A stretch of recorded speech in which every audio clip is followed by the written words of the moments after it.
For decades, Nadia Salmaniw has been fighting for First Nation status.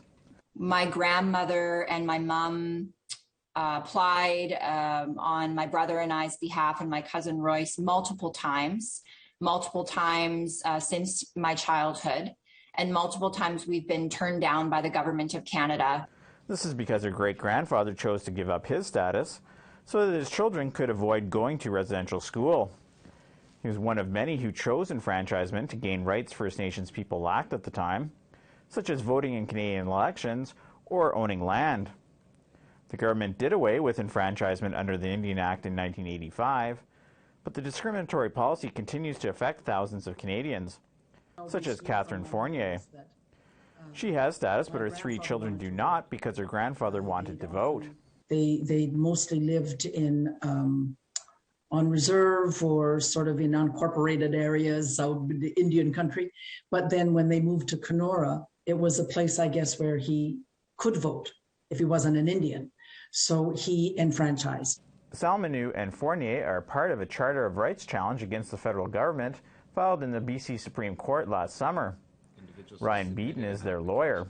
So today there are individuals, children and grandchildren, great-grandchildren of those individuals who are still denied status because of a family history of enfranchisement.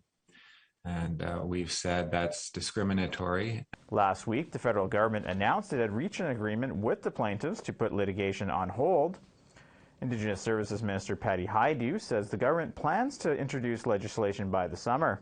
I would say that my sense is the majority of that was an effort by the federal government to, to colonize and to decrease the numbers of indigenous people, if you will, that had rights according to treaty. And so this government has been very, I think, intentional through our work to make sure that we make reparations to groups that lost their status.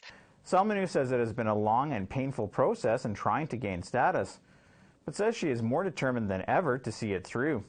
Personally, I want to see justice here